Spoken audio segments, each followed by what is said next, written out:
ഹദീസിൽ കാണാം, ഇദാ കാനത്ത് ലൈലത്തുൻ നിസ്ഫി മിൻ ശഅബാൻ, ശഅബാൻ 15-ാം രാവ് ആയാൽ ഇതാ നമുക്ക് കഴിഞ്ഞുപോയില്ലേ, കഴിഞ്ഞ ദിവസം അടുത്ത ദിവസം നമുക്ക് കഴിഞ്ഞുപോയി, നമ്മെ പിന്നിട്ട് പോയി.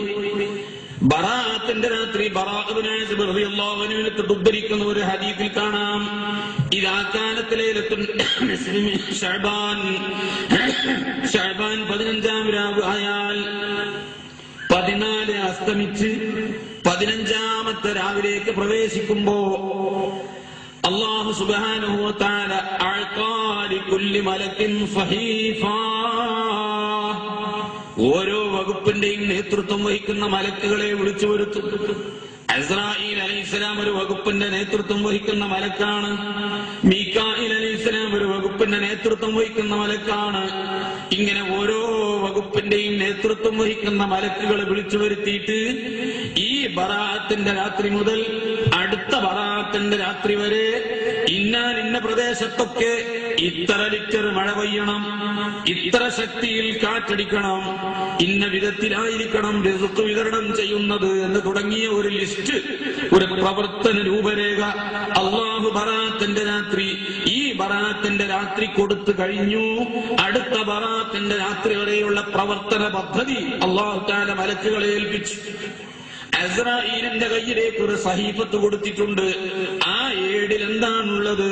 ഈ ബറാഅത്തിന്റെ രാത്രി മുതൽ അടുത്ത ബറാഅത്തിന്റെ രാത്രി വരെ ദുനിയാവിലെ ഇന്ന പ്രദേശങ്ങളിൽ, ഇന്ന സ്ഥലങ്ങളിൽ, ഇന്ന തറവാട്ടിൽ ജീവിച്ച ഇന്ന വാപ്പയുടെയും ഉമ്മയുടെയും മകനായി പിറന്ന അവന്റെ ഇസ്മലം ഇന്നതാണ്, അവന്റെ ലഖബലം ഇന്നതാണ്, ഉമ്മയും വാപ്പയും അവർ വെച്ച പേരിന്നതാണ്, നാട്ടിലെ വികൃതി പേരിന്നതാണ്, ജനങ്ങൾ അവനെ പ്രശംസിച്ചു പറയുന്ന പേരിന്നതാണ്, അവന്റെ മുഴുവൻ വിവരങ്ങളും അടങ്ങിയ ഒരു സഹീഫത്ത് അവന്റെ കയ്യിലേക്ക് കൊടുത്തിട്ട് അസ്രായീൽ ആ സഹീഫത്തും ഏറ്റുവാങ്ങി.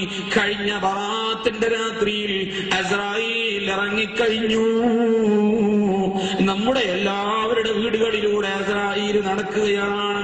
എന്റെ വീട്ടിൽ വരുന്നു, എന്റെ മുഖത്തേക്കൊന്ന് നോക്കുന്നു, ഈ സഹീഫത്തിലേക്ക് നോക്കുന്നു, എന്നിട്ട് സമയമായിട്ടില്ലെന്ന് കാണുമ്പോ തിരിച്ചു പോകുന്നു, വീണ്ടും നമ്മുടെ വീട്ടിലേക്ക് വരുന്നു, എന്റെ മുഖത്തേക്ക് നോക്കുന്നു, ഈ സഹീഫത്തിലേക്ക് നോക്കുന്നു, എന്നിട്ട് അസ്രായീൽ തിരിച്ചു പോകുന്നു, വീണ്ടും എന്റെ വീട്ടിൽ എന്റെ മുഖത്തേക്കൊന്ന് നോക്കും, ഈ പുസ്തകത്തിലേക്കൊന്ന് നോക്കും, സമയമായിട്ടുണ്ടോ എന്ന് നോക്കും, ഇല്ലെന്ന് കാണുമ്പോ തിരിച്ചു പോകും. അങ്ങനെ ഓരോ മനുഷ്യന്റെ വീട്ടിലും എന്റെയും നിങ്ങളുടെയും ഒക്കെ വീടുകളിൽ അസ്രായീൽ എല്ലാ ദിവസവും കയറിയിറങ്ങുന്നു. ഇന്ന് കയറിയിറങ്ങിപ്പോയി, ഇന്നലെ കയറിയിറങ്ങിപ്പോയി, നമ്മുടെ മുഖത്തേക്ക് അസ്രായീൽ നോക്കി.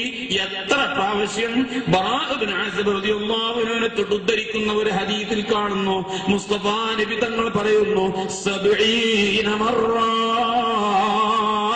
70 പ്രാവശ്യം അസ്രായീൽ എന്റെയും നിങ്ങളുടെയും മുഖത്തേക്ക് നോക്കിക്കൊണ്ടിറങ്ങിപ്പോകുന്നു എന്ന് പറയുമ്പോ ഒരൊറ്റ പ്രാവശ്യം ആ അസ്രായീലിനെ കുറിച്ചുള്ള ചിന്ത നമ്മുടെ ഹൃദയത്തിന് പരിവർത്തനം വരുത്തിയിട്ടുണ്ടോ സഹോദരങ്ങളെ? നാം മരണവുമായുള്ള ചിന്തയും എത്രമാത്രം ബന്ധമുണ്ട്? മരണത്തെക്കുറിച്ചുള്ള ചിന്ത നമ്മെ എത്ര കണ്ട് സ്വാധീനിച്ചിട്ടുണ്ട്? 70 പ്രാവശ്യം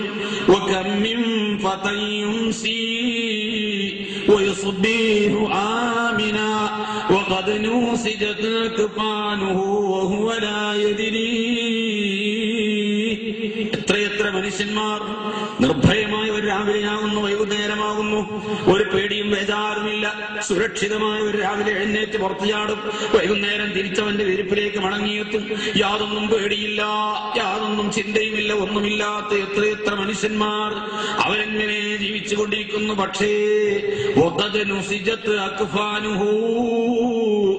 ഈ അടുത്ത ടെക്സ്റ്റൈൽസിൽ എന്നെ പൊതിഞ്ഞു കൊണ്ടുപോകാനുള്ള തുണി എത്തിക്കഴിഞ്ഞിട്ടുണ്ട്. അടുത്ത ടെക്സ്റ്റൈൽസിൽ വന്നിട്ടുണ്ട്, അടുത്ത മില്ലിൽ നെയ്യപ്പെട്ടിട്ടുണ്ട്. എന്നെ 3 ഘട്ടം തുണിയിൽ പൊതിഞ്ഞ് അവസാനത്തെ കെട്ടും കെട്ടിക്കൊണ്ടുപോകാനുള്ള കഫംപുടവ ഈ ടെക്സ്റ്റൈൽസിൽ വന്നിട്ടുണ്ട്. അതുപോലും അവൻ ചിന്തിക്കുന്നില്ല, അറിയുന്നില്ല. എനിക്കുള്ള കഫംപുടവ വന്നിട്ടുണ്ടെന്നുള്ളത് എനിക്കറിഞ്ഞൂടാ. ആ മരണത്തെ കുറിച്ച് അത്രയും നമുക്ക് ചിന്തയില്ല. നാം രാവിലെ ആകുന്നു, വൈകുന്നേരമാകുന്നു, ദിവസങ്ങൾ എങ്ങനെ പോകുന്നു, സുഖമായി കഴിഞ്ഞുകൂടുന്നു, ഒരു പേടിയും ബേജാറും നമുക്കില്ല. തൊട്ടടുത്ത കടയിൽ നമ്മെ പൊതിയാനുള്ള 3 കഷ്ണം തുണി തയ്യാറായിട്ടുണ്ട്. ഒരു ബോധം നമുക്കുണ്ടോ? അങ്ങനത്തെ എത്ര എത്ര മനുഷ്യന്മാർ. സഹോദരങ്ങളെ, ഇതാണ് നമ്മുടെ മരണസ്മരണത്തിന്റെ